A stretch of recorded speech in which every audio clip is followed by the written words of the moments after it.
നമസ്കാരം. ഇന്ന് ഒരു കഥയിലെ രണ്ട് കഥാപാത്രങ്ങൾ തമ്മിലുള്ള സംഭാഷണം ഒന്ന് വായിക്കാം. എന്തു പറ്റി? നിന്റെ മുഖത്തൊരു മ്ലാനത, എന്തോ പ്രശ്നം മനസ്സിനെ വല്ലാണ്ട് അലട്ടുന്നുണ്ടല്ലോ, അദ്ദേഹം ചോദിച്ചു. എൻ്റെ മനസ്സ് വായിച്ചിരിക്കുന്നു. ഞാൻ ചെറുതായി ഒന്ന് ചിരിച്ചെങ്കിലും എൻ്റെ ചിരി ക്ലാവ് പിടിച്ച വെങ്കലപാത്രം പോലെ മങ്ങിയിരുന്നു. അല്ലെങ്കിലും എപ്പോഴും അങ്ങനെയാണ്. ആ മനസ്സിന് മുമ്പിൽ എൻ്റെ മുഖം കണ്ണാടി പോലെയാണ്. ഒന്നും ഒളിക്കാൻ എനിക്ക് കഴിയാറില്ല. അനാവശ്യമായി നമ്മൾ ടെൻഷൻ അടിച്ചിട്ട് ഒരു കാര്യവുമില്ല മോനെ. ഒന്നും നമ്മുടെ നിയന്ത്രണത്തിലല്ല.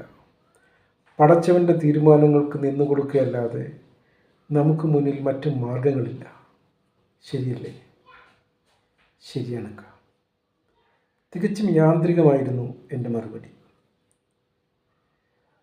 അങ്ങനെയാണെങ്കിൽ പിന്നെ എന്തിനാണ് ടെൻഷൻ?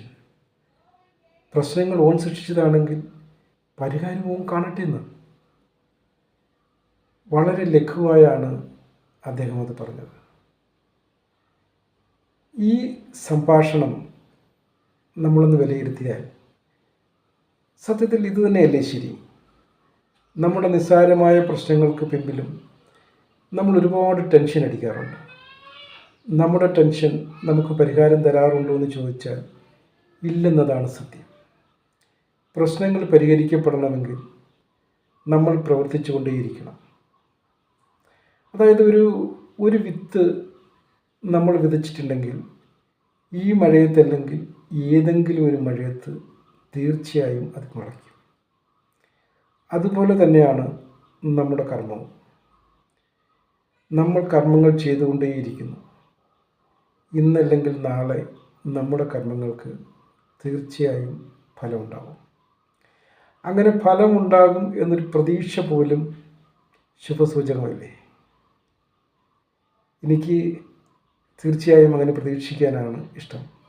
അല്ലെങ്കിൽ ആ പ്രതീക്ഷയാണ് പലപ്പോഴും നമ്മളെ മുന്നോട്ട് നയിക്കുന്ന ഊർജ്ജ സ്രോതസ് എന്ന് പറയുന്നത്. ഞാനെന്നല്ല, നമ്മൾ ഓരോരുത്തരും അങ്ങനെയാണ് എനിക്ക് തോന്നുന്നത്. തീർച്ചയായും നിങ്ങളുടെ അഭിപ്രായം അറിയിക്കൂ.